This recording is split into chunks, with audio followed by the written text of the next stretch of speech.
New York Giants at the New Orleans Saints, Sunday at 1. Saints are now favored by 1.5. The favored New Orleans Saints. The 0-3, 0-4 Saints, and the 1-3 Giants here. Saints favored by 1.5. I believe it started with the Giants as favored. How can the line be moving away from Jackson Dart? They got to the film. Vegas, the coach's film got to Vegas. No, just joking with Dart. I'm at the point where the Giants is the most exciting Giants team in a while. But I think it's because of the pass rush. I think the way Abdul Carter has come on the last couple weeks, this is the expectation for the defensive line, and I think we're starting to see it. Where any given week, those defensive linemen can take over the game, and it might be in the form of Dexter Lawrence with a pick, right? In the same way that he did. They're just so talented. Elite coverage.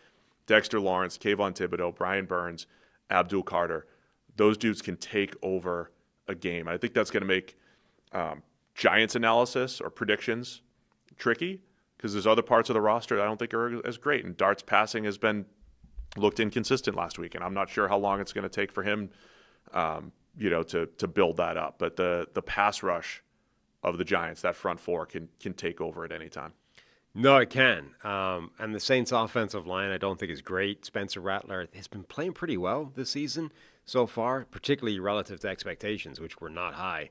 But the Giants, we've seen already, they have the type of pass rush that can cause real problems for even good, high-level quarterbacks. So it's a very tough ask for Rattler.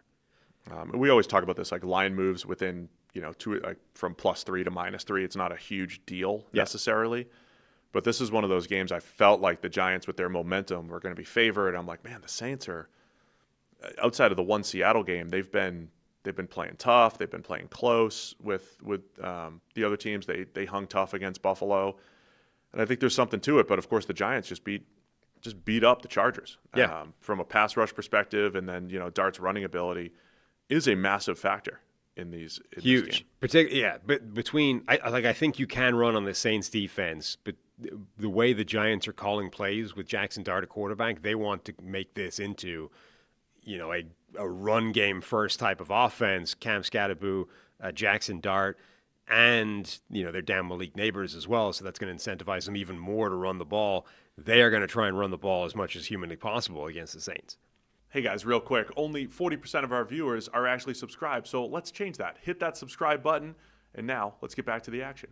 I think it's a fun matchup. Let's watch Dart in part two. If you didn't see our review episode, we did make some comparisons to other previous quarterbacks. I thought Dart was very inconsistent passing, footwork-wise, accuracy-wise. He took 5 sacks. Yeah.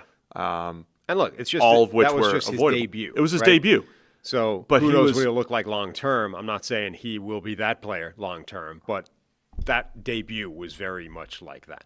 Yes. And so, but from a run game perspective, designed runs, scrambles, I thought Dart made some plays that kept him in it. Then you have the Malik Neighbors factor, not having him, and, just you lose an elite receiver who I didn't really love the way they were using him as like an exclusive deep threat this year, but I was assuming the more Jackson Dart played, you'd get the more well-rounded version of Malik Neighbors. We don't get to see that necessarily. So, it's going to be a challenge for the Giants to, find, consistent playmakers beyond Neighbors. Yeah, that's why I think they're going to be running the ball like an absolute ton, as much as they can. It will be interesting to see if what Dart did last week still holds up, if a team is, once they're aware of that being the game plan, like, oh, they're going to try and run this guy. Like what the touchdowns where it's like QB draw in the red zone. Well, that's now a fairly obvious tactic for this team, so we're not going to open up as much when you go to empty, and just show us that kind of formation. So, it may take a couple of weeks. Maybe it'll be 1 week immediately, and the Saints will do it. But I think you're going to see a very different type of defense that Jackson Dart's going to be playing, and they need to show they've got more to the offense than what they called last week. And you mentioned the point, Rattler, he's playing all right. The one big thing for him is the turnover rate or turnover-worthy play rate. Like that, and particularly for this game, like Rattler's playing pretty well generally, but those turnovers are what could swing this game away from you. And him throwing, Olave, Brandon Cooks, Rashid Shaheed, like there is some potential there. Jawan Johnson, the 1-2 punch of Alvin Kamara and Kendry Miller in the backfield. So there's some potential there for this offense. Love this Saints offensive line, the 2 young tackles getting challenged against the Giants' defensive line. It'll be a fun matchup in this one. All right, man.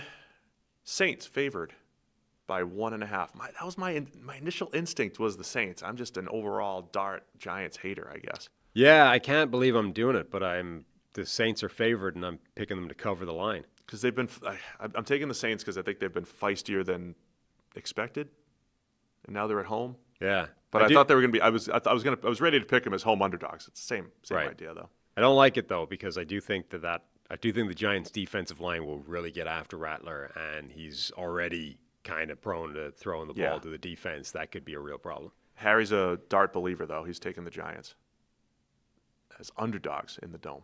Thanks for watching all the way to the end of the video.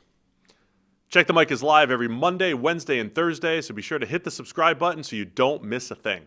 And the all-knowing algorithm is convinced you'll also like these videos, and who are we to argue?